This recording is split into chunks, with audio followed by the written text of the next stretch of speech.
Hey guys, Matthew here. So today I'll be bringing you a fairly quick video, hopefully, on basically how to get to maps faster. This is going to be the episode 1 of the series, if I want to call it that, and I'm going to be going over Act 1. I'm probably going to do one of these for every single act, which is basically I'm going to go ahead and tell you guys the best possible route you can use to get to maps the fastest, to get through your acts the fastest. The reason being, if you get to maps on the first day of the league within say 7 to 8 hours, you still did it on the first day. It's still not that bad, right? But if you actually get to maps within like 4 hours, then those extra 3 to 4 hours, whatever it may be, you could have been spending actually mapping and making a shitload of currency. So getting to maps, getting through the campaign as fast as possible is mandatory on the first day of the league, and it's going to make everything so much different. When you're the first one there, when you're ahead of everybody, you can sell to the people behind you to let them get to your point, but you're always ahead, and when you're ahead, you're making money. Time is money in Path of Exile. So, first off, I'm going to go over the Act 1. So I'm not the fastest racer whatsoever. I'm actually pretty damn bad, which is why I started practicing, especially with the advice of Mr. Streamer Tytykiller, which is probably the best ranger currently when it comes to racing. The dude's a monster, so you might want to check out his stream. I'll link it in the description. He's always open to answering all the questions, even if you feel they're super noobish. Super noobish questions, it really doesn't matter. The guy's a great guy, and he'll be there to help you out. So, everybody starts with the Starlight Strand. Gonna go straight up, grab your skill gem. Kill Hillock, blah blah blah, blah blah blah. You're done. Then you're gonna get to Lionized Watch. I recommend, if you don't get yourself a 3-link or some movement speed boosts from Tarkly, to grab yourself an Iron Ring from Nessa if you're playing an attack-based character, because it's gonna give you a crap ton of damage. Then you're gonna go to the coast. The coast is fairly linear. There's a few different layouts for it, but for the most part, they're very linear and they're not too bad. There's one that's really long, but if you happen to get that, oh well. So for example, for this layout where the Lionized Watch entrance is actually facing this way, it's going to be on the opposite side, and it's going to be fairly linear. You're just going to want to follow the coast, and there's your waypoint. This one is one of the better ones, I'd say. It's pretty nice, pretty linear, pretty quick. You want to grab your waypoint and go straight into the Tidal Island. Also, don't kill anything in the coast. It's simply not worth it. Once you get in the Tidal Island, rule of thumb is to always go to the left side. If you happen to find these cliffs right here, as you can see on my map, this means you're on the wrong side. But as you can see, you'll still find, a Hellrake fairly quickly, just on the opposite side. So it's not too bad. It's always, a circle. Shouldn't take you more than a minute. Once you're done with Tidal Island, I recommend you log out. It saves you time, saves you a portal scroll, and log back in. You're going to get your first Quicksilver from Nessa, and also a support gem for whatever skill you fancy. Almost every single build, unless you're playing a damage over time build, should go Onslaught, because 20% action speed is massive for a character, especially early on. Once you've got whatever skill you fancy and your Quicksilver, you're going to go straight to Mudflats. One thing I see a lot of people make mistakes on when they're, leveling new characters and stuff is their Quicksilver uptime. A lot of people say, don't kill stuff, it's useless, you don't have to kill stuff early in the game, and that's, for the most part, is true. You want to kill as least things as possible. That being said, you want to have as most uptime on your Quicksilver as possible, and for that, you're going to have to get charges. How do you get charges? By killing things. For example, I'll show you guys.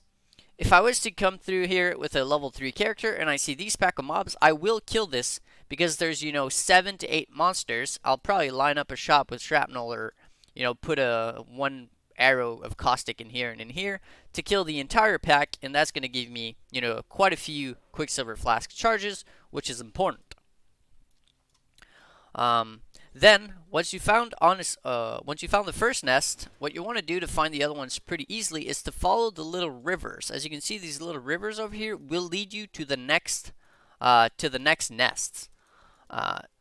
This is a little harder for me right now because I don't have, the quest, so I'm actually not seeing I'm actually not seeing the exclamation marks, but if you're running this for the first time, you would see the exclamation marks, which would make it even quicker. So in this layout right here, where it goes kind of like a a little snake, uh, the submerged passage is always going to be over here. Submerged submerged passage is a little bit of a debatey layout. Sometimes it's good, sometimes it's bad.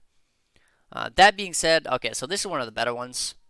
I found my stairs, which leads. Once you found these stairs on here, as you can see on the map, this means you're well on your way to the ledge. If you don't find these, you're not on the right spot. So you have two choices. I personally, whenever I find these stairs, I just go up and I go to the ledge, and I don't worry too much about the side quest, which is the Dweller of the Deep, which is located right here in this given layout. If you find the flooded depths before finding, the staircase, the stairway to the ledge, I recommend two things. Either you completely ignore it and come back later when your build is much faster and much stronger, because killing the Dweller of the Deep on a 2-link, for example with Shrapnel Shot, takes forever and it simply doesn't seem to be worth it.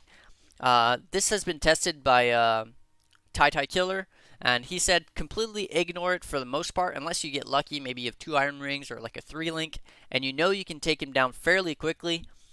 Then it might be worth doing. Otherwise, skip it completely or put a portal down, and then once you make it to the ledge waypoint, you'll probably have. Oh, I'm getting debated. You'll probably have an extra level, and then you can just. I'll show you guys.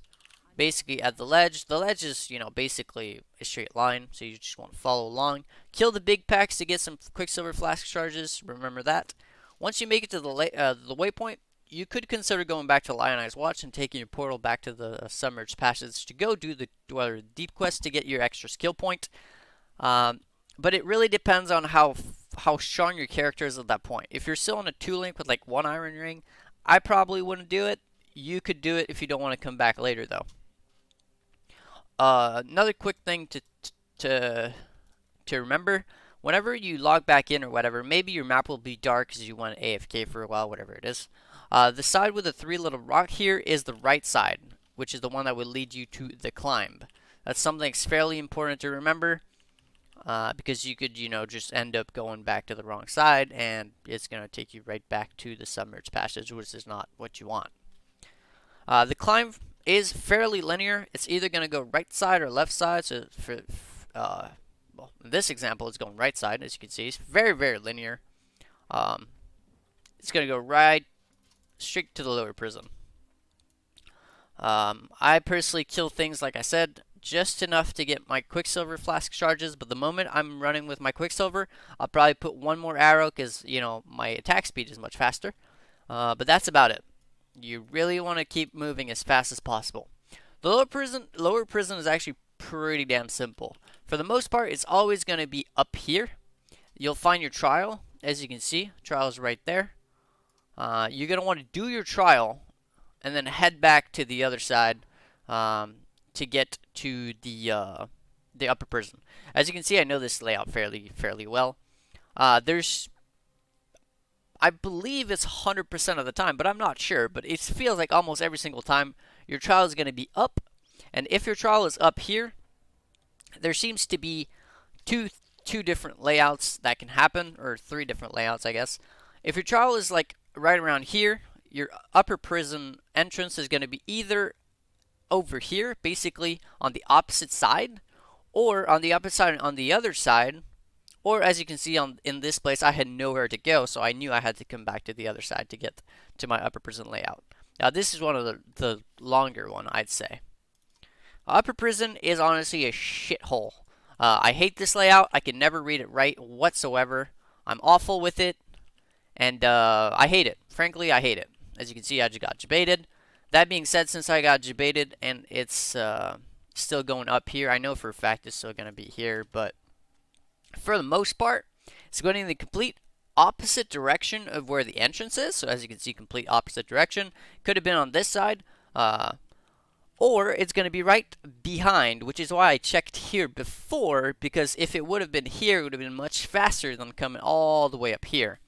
So even if I got debated on the layout and I went to check over here before, it would have been much faster if the Warden's Quarters entrance would have been there instead of being all the way up here. But for the most part, if it's not right behind, it's on the opposite side. But sometimes you'll get debated and you'll just hit a wall. It's going to be a dead end. So I'm fairly sure if I go on this side right now, it would be a dead end, which would suck. But I got it right, so that's cool. Alright, then we're going to go to, Brutus. I want to kill Brutus, get rid of that as fast as possible. I recommend if you're leveling a ranger to use Mirage Archer with Burning Arrow, because that is the highest single target DPS setup you have at that level. With 2 Iron Rings, you literally melt Brutus. It's pretty insane. Once you kill Brutus, I recommend you log out, saves you a portal scroll, and you will still get the waypoint to the Prisoner's Gate to continue on. After you've killed Brutus, fairly important, you want to grab your movement ability from Tarkly, which, for example, for a Ranger would be Blink Arrow. Maybe if you're playing a caster, it's going to be, Fire Dash, whatever it is. Doesn't really matter. Grab your movement skill, which you'll be able to use at level 10. Once you've done that, head back to Prisoner's Gate, and you're right on your way. Prisoner's Gate is fairly simple. You're going to want to find the side with the little cliff right here. These little cliffs, that means you're on the right side. Then you just want to hug the wall. For most part, you just hug the wall, and it's fairly linear. As you can see, we've found it. Wasn't too bad.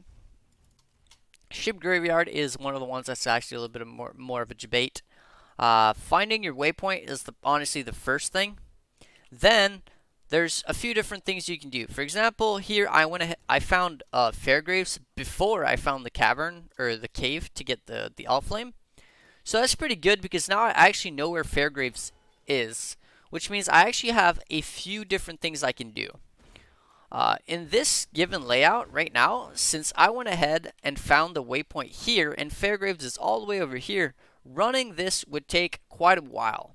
So what I would personally do, and I'm not sure if this is as efficient as you could be, but personally I would drop a portal right here and then go find the cave, which is probably somewhere on the other side, I'm guessing. Yeah, this is an awful layout. This is super debate. So as you can see, it's right here. Then I would do the Ship Graveyard Cave, right? I do that quest, grab my skill, or grab the All Flame, and then run to the exit at the Cavern of Wrath, which is normally going to be either on the right or left side of wherever you find the cave for the skill point quest. Basically, hug the wall, whatever. Just aim straight for the wall and go either left or right, given the layout. So for this one, if I went back right. If I went left, I knew for a fact that I was just going right back to my waypoint. As you can see, it's just a line is going to follow along this path. So I had to go right side to find my my Cavern of Wrath entrance. Once I found Cavern of Wrath entrance, I'd go ahead and go back to Lionel's Watch, where I would take my portal, which would be, right here, to Fairgraves, do the Fairgraves quest, and then log out. Once I've done that, I would TP right back into the Merveil's Caverns, in the Cavern of Wrath, where I would keep going for my Merveil kill. The Cavern of Wrath, for the most part, is fairly linear. You're basically going to want to run to the opposite side of wherever the entrance is. So, for example, the entrance was right here, right? So the opposite side, it could have been there, but it could have also been there. But in this given layout, I saw that the walls were always pushing me to the left side, so obviously it wasn't going to be on the right one. It was just right about here. Movement skills are fairly important at this point, so if you have the sockets to put in your movement speed, it can save you time. So for example, right here, I got debated, I went into a dead end, but I can use my movement skill, which would be Blink Arrow, to go right over that, which will, save me a few seconds compared to just running all the way back and then, coming into the Cavern of Anger. Cavern of Anger, for the most part, is the same thing. You want to run into the opposite side of wherever the entrance is, and for the most part, you'll find her fairly easily. Then you'll go ahead and kill, Merveil. I would recommend getting yourself a sapphire ring if you've dropped one, or maybe buy one, whatever it is. Probably not buy one, but if you've dropped one, go ahead and equip yourself a sapphire ring, because it's gonna save you a lot of troubles. Basically, you can literally just sit in whatever she has to throw at you if you have a sapphire ring. I wouldn't do that because she chills you, and that lowers your character's action speed by like 20 to 30% because you're chilled, which is not exactly good when it comes to killing her as fast as possible. That being said, it's going to make the fight a whole lot safer if you're playing hardcore, or if you just simply don't want to die, because dying is always a loss of time. So for the most part, then I'd either log out to go get my level 12 skill gems from Nessa, or run right to the southern forest and keep going with Act 2.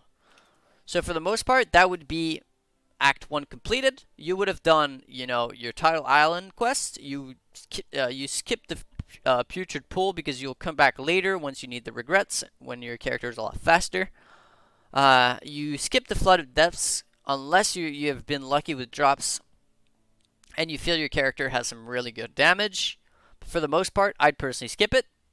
You're going to do the Ship Graveyard Cave because it's going to give you that extra skill point, and it's always on the way, so you don't lose much time, and it allows you to kill things to get more XP, to get to level 10 before you get to Merveil. Therefore, you get the ability to use your movement skill in the caverns, which is always nice, and maybe even you get to level 12 or 11. Can't remember. I think it's 12 to get Toxic Rain, or whatever skill you fancy, which will be your leveling skill for probably the rest of the campaign, which is going to be a lot faster than whatever you're using at first. Also, you do your trial in the prison. So essentially, you're done basically every single quest except the Dweller of the Deep, but you'll come back for that later when your character's a little faster, a little stronger. And for the most part, that's it for Act 1. Like I said, aim for about a 25-minute without movement speed or a second Quicksilver. A 25-ish minute is considered pretty okay. If you can chop that down to about 20 to 22 minutes, you could consider yourself a pretty damn quick Act 1 boy, and move straight on to practicing with Act 2. And I'll be making video for the other acts, basically, in a later date. So be on the lookout for those. Hopefully you guys enjoyed. Hopefully you learned a little something. And as always, going to be Matthew signing out. Until the next one. Peace.